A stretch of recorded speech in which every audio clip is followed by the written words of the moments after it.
siguiente. Quien fuera el secretario de Estado, Mike Pompeo, dijo que las reformas, incluida la judicial, serán un desastre para México y harán naufragar las relaciones con Estados Unidos. Advierte que constituyen un legado radical, arruinarán las relaciones, que solo beneficiarán a los carteles. ¿Qué piensa o qué le responde? Es natural que él opine eso. Él fue secretario de Estado del presidente Trump. Creo que hasta aspiraba a la presidencia del Partido Republicano. Entonces, pues respetamos su punto de vista, no lo compartimos.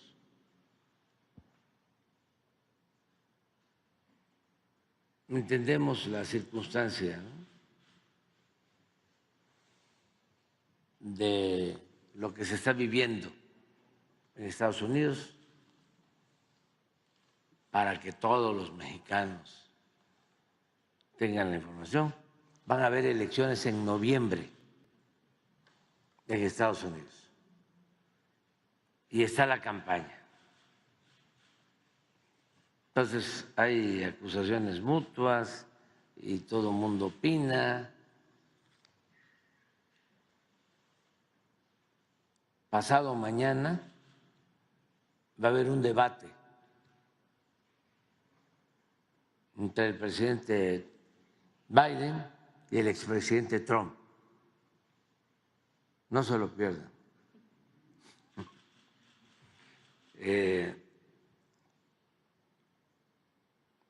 Pero así es en Estados Unidos y en México y en todos los países.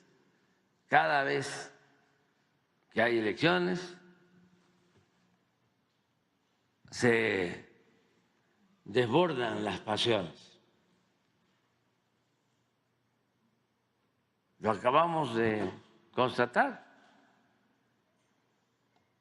Ustedes vengan el Reforma o el Universal o los noticieros de radio, de Fórmula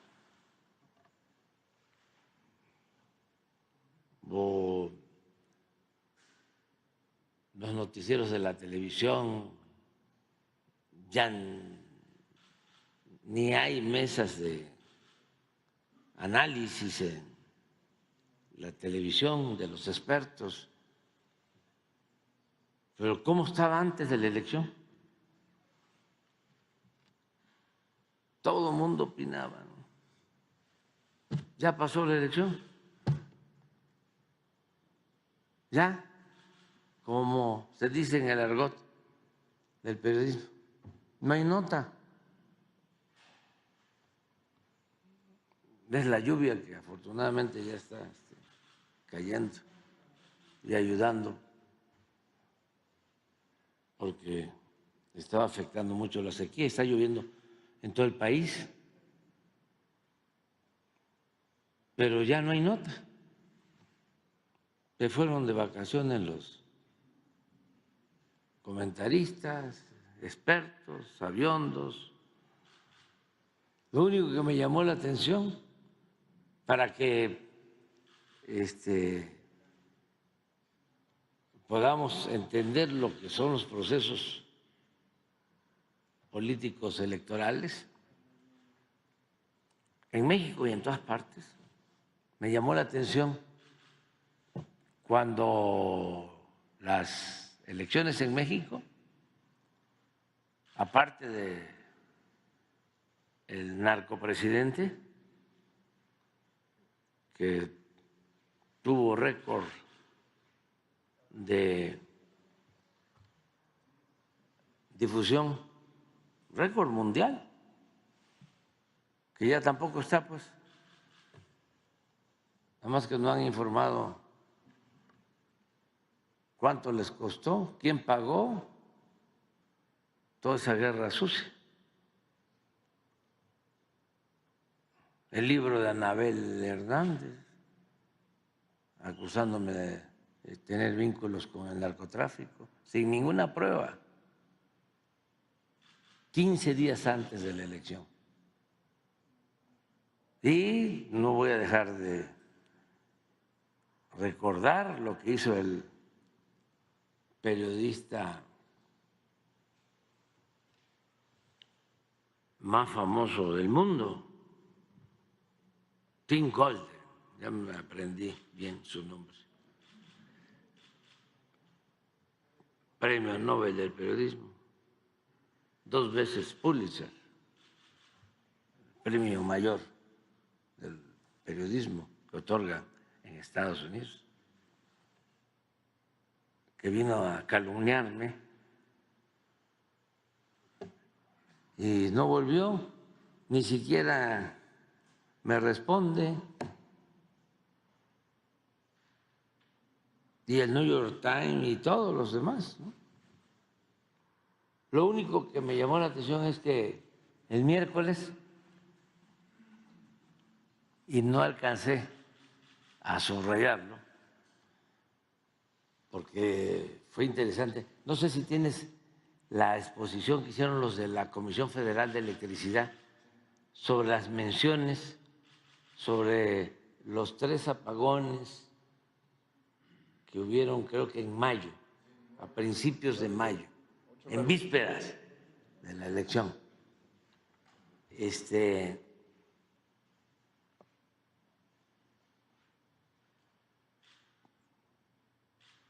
3 apagones muy parciales que no dañaron, pero no volvió a haber ni uno solo. Pero me llamó la atención esto. Se me pasó mencionarlo, porque este es como era para mañana, para el quién es quién en las mentiras, pero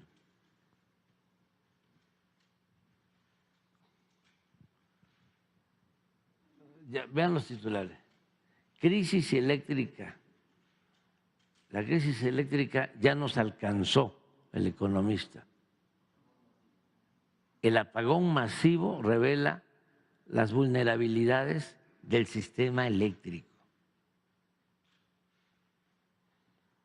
Forbes, crisis energética en México por falta de inversión en producción y distribución.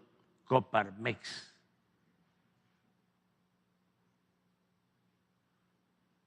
El Financiero, segunda ola de calor derrite al sistema eléctrico nacional. Entra en estado de emergencia. Milenio, capacidad en generación eléctrica no crece al ritmo que necesita el país. Lo que no veo es el Reforma, que era el que estaba todos los días, 8 columnas. Pero lo que llama mucho la atención, y esto lo hizo la Comisión Federal de Electricidad, es que hubieron sobre este tema en mayo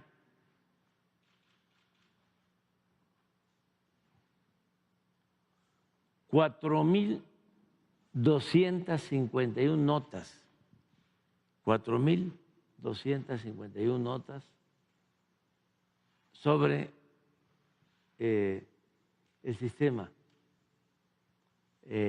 eléctrico. 23 días antes de la elección presidencial.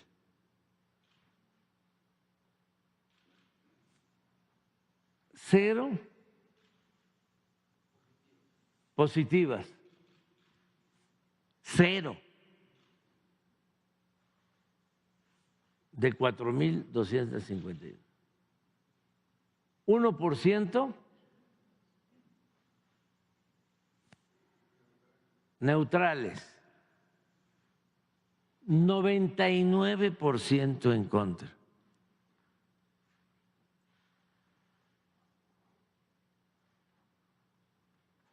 Sí tienen los medios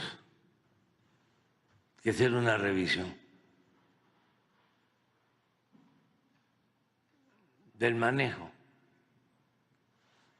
tendencioso de la información.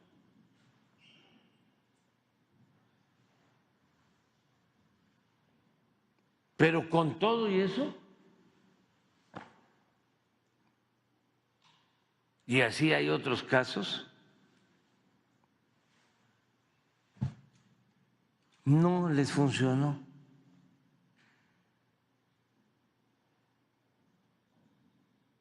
¿Qué está pasando? Yo ya saben cuál es mi punto de vista. Creo que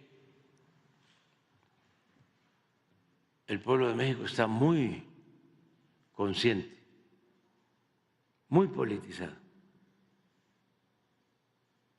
y que ellos no lo entienden, no lo quieren aceptar, se obnubilan por su clasismo, por su racismo, por la forma en que se venía haciendo el periodismo, y de repente hay un reacomodo y ellos no saben ajustarse, apegarse a las nuevas circunstancias.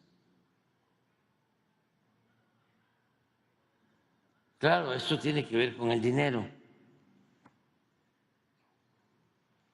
que es la mamá y el papá del diablo.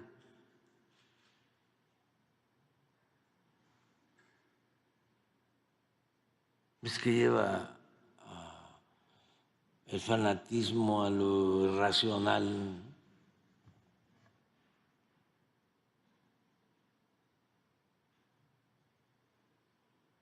Pero bueno, eso es la respuesta decirte que, que ya se está atendiendo. ¿Por qué meterse? ¿Por qué tanto interés de Estados Unidos en la reforma judicial? Porque están muy mal acostumbrados, con todo respeto, a meter las narices en otras partes.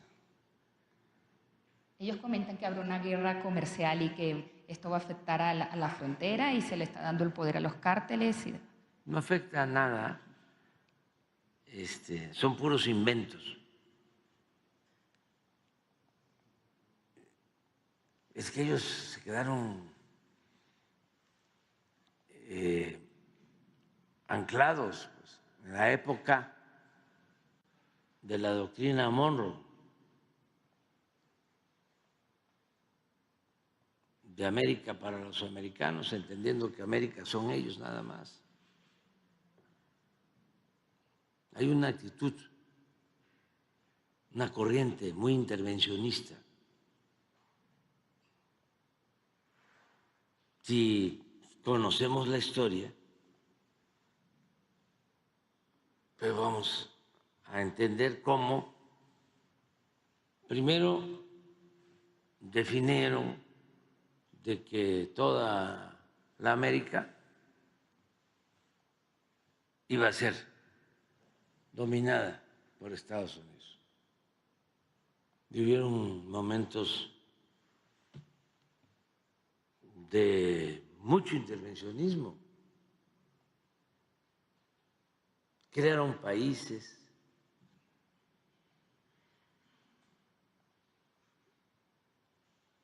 deshicieron países,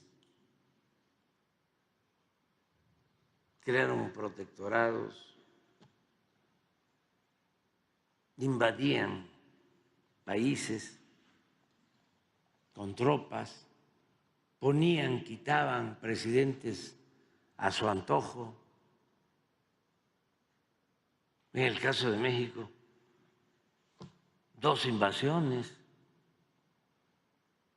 la del 47, que nos quitaron más de la mitad de nuestro territorio, con un pretexto de que se había dado un enfrentamiento entre tropas mexicanas y estadounidenses y que se había afectado la soberanía de Estados Unidos, cuando en realidad lo que buscaban era quedarse con 9 estados de la Unión Americana que eran de México. Nada más imagínense, de las economías hoy más fuertes del mundo, California, Texas, Arizona, Nuevo México, Utah, etcétera, etcétera, etcétera. Llegaron a izar aquí, en el Palacio Nacional. Son los momentos más tristes de nuestra historia, la bandera estadounidense. Y luego nos vuelven a invadir en 1914 en el puerto de Veracruz y se están 8 meses. Y siempre la amenaza de que iban a invadirnos si no se respetaban a las compañías petroleras extranjeras. Y fue una lucha para recuperar nuestro petróleo, que Porfirio Díaz había cometido el error, como en otros casos, de entregarlo. Dominaban todo el Golfo de México. Había planes para crear la República del Golfo de México, así como se creó el nuevo país de Panamá por el interés de crear el Canal de Panamá.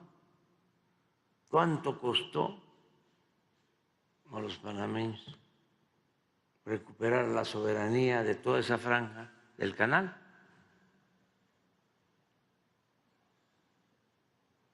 Al general Torrijos, con un buen presidente de Estados Unidos, que todavía vive, y ojalá viva más, el presidente Carter.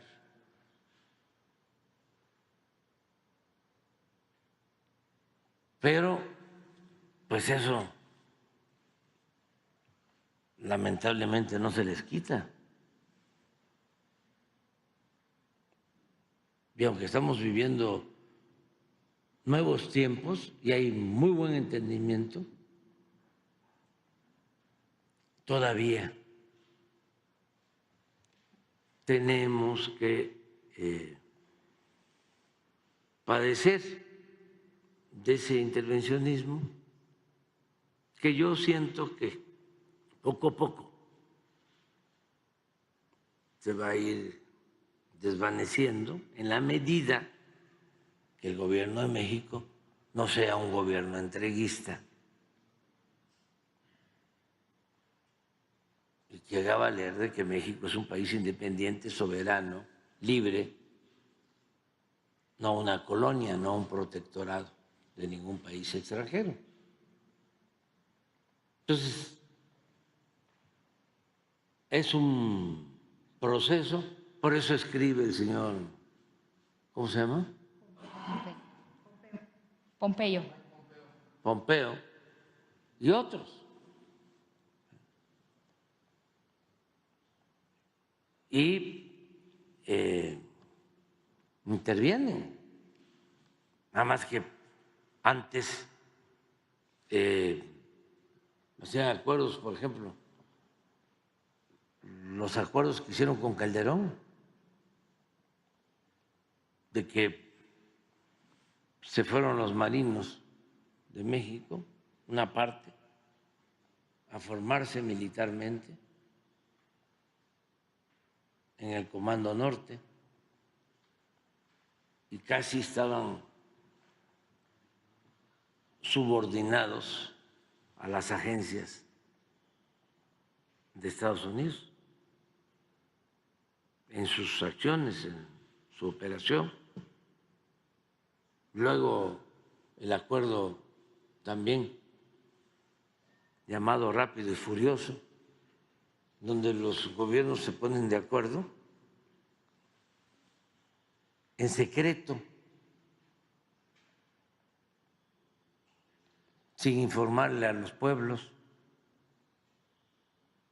y meten armas de contrabando. Los dos gobiernos, porque supuestamente esas armas iban a ir a parar a manos de la delincuencia, y como llevaban sensores, señuelos, les iban a servir las armas para detener a los delincuentes, narcotraficantes. Nada más que apenas estaban llegando las armas, ya la delincuencia lo sabía, porque era un gobierno, el de Calderón, completamente infiltrado. Tan es así que el secretario de Seguridad Pública, García Luna, estaba al servicio de una de las bandas del narcotráfico. Entonces, esa operación tan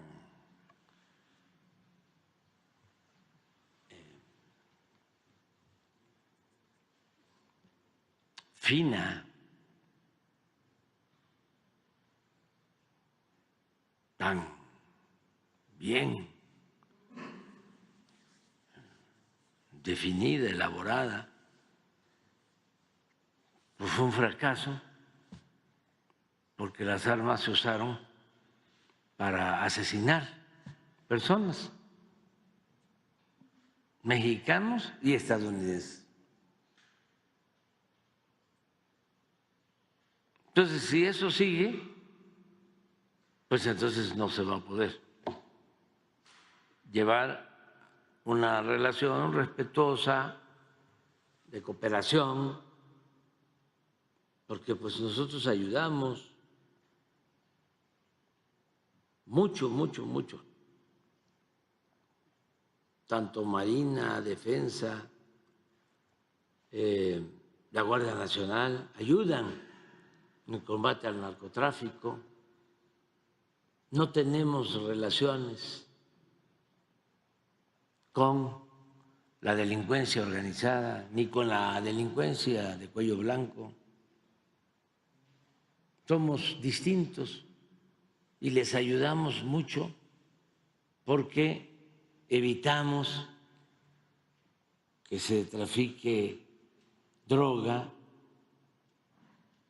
Desde luego, tienen ellos muchísimo consumo, mucho consumo. Es de los países que más consume droga en el mundo. Y en vez de atender las causas, quieren resolver el problema solo enfrentando los efectos, con el uso de la fuerza. Pero ¿qué hacen por los jóvenes?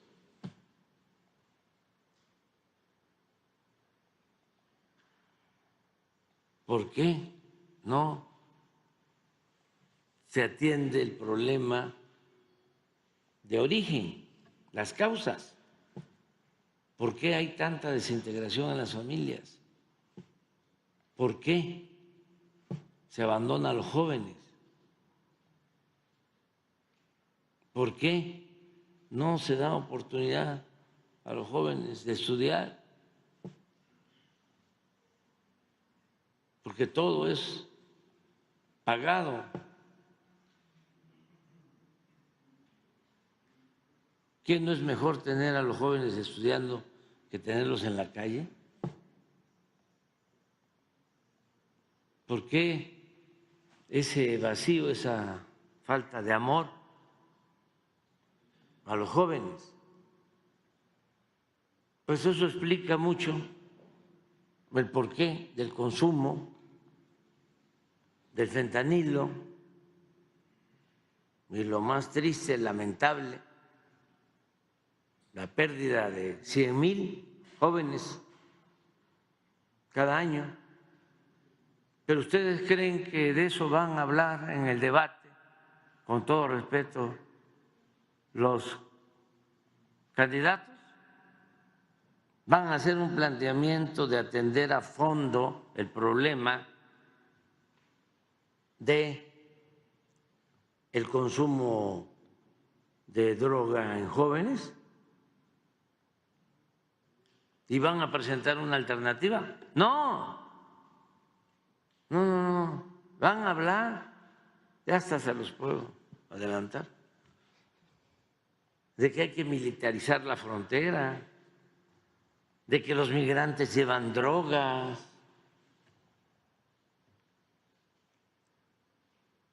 de que ellos van a declarar terroristas a los narcotraficantes, que no les va a temblar la mano para intervenir en México y detener a los narcotraficantes y cosas por el estilo. Lo que se hacía aquí antes, ¿no?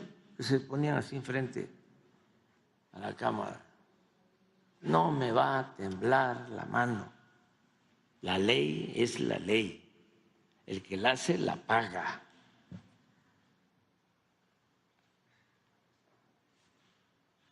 Sin hacer nada por los jóvenes. Nada más apodarlos ninis, que ni estudian ni trabajan. Y ja, ja, ja, ja, ja. Qué genial. Siempre dándole la espalda a los jóvenes. Y en las notas, ahí andan los halcones, los halconcitos, sin hacer nada por los halcones, por los halconcitos, con el firme propósito de privatizar la educación para que nada más puedan estudiar los que tengan para pagar colegiatura. La educación como una mercancía, no como un derecho. Entonces nosotros no pensamos así. Nosotros estamos otorgando becas a los estudiantes. Nosotros estamos dándole trabajo a los que no estudian. Los estamos contratando a los jóvenes como aprendices. En 5 o 6 sexenios anteriores destinaron cuando mucho 8,000 millones a los jóvenes. Nosotros en becas y en Jóvenes Construyendo el Futuro, en 6 años, 200,000 millones. De 8,000 en 6 sexenios, en 36 años, a 200,000 en un sexenio para los jóvenes. Y hay resultados. Están enganchando a menos jóvenes, no se les está facilitando el reclutarlos, los jóvenes tienen la posibilidad de salir adelante, son atendidos, pues es lo que hay que hacer en Estados Unidos y en todo el mundo. La paz es fruto de la justicia. Gracias. Entonces, por eso opina Pompeo, no es un asunto personal, sencillamente Pompeo estudió en una escuela en donde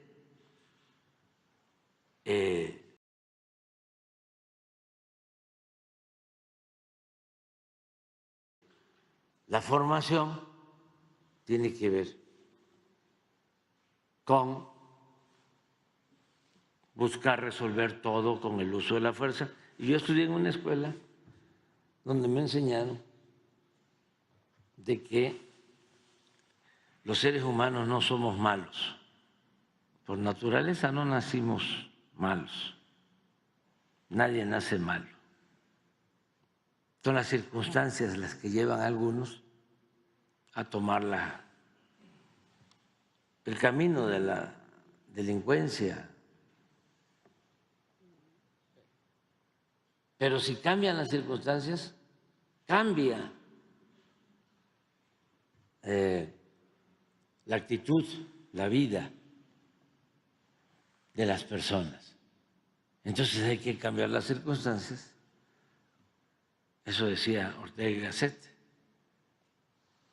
Si cambio mi circunstancia, voy a cambiar yo y mi circunstancia.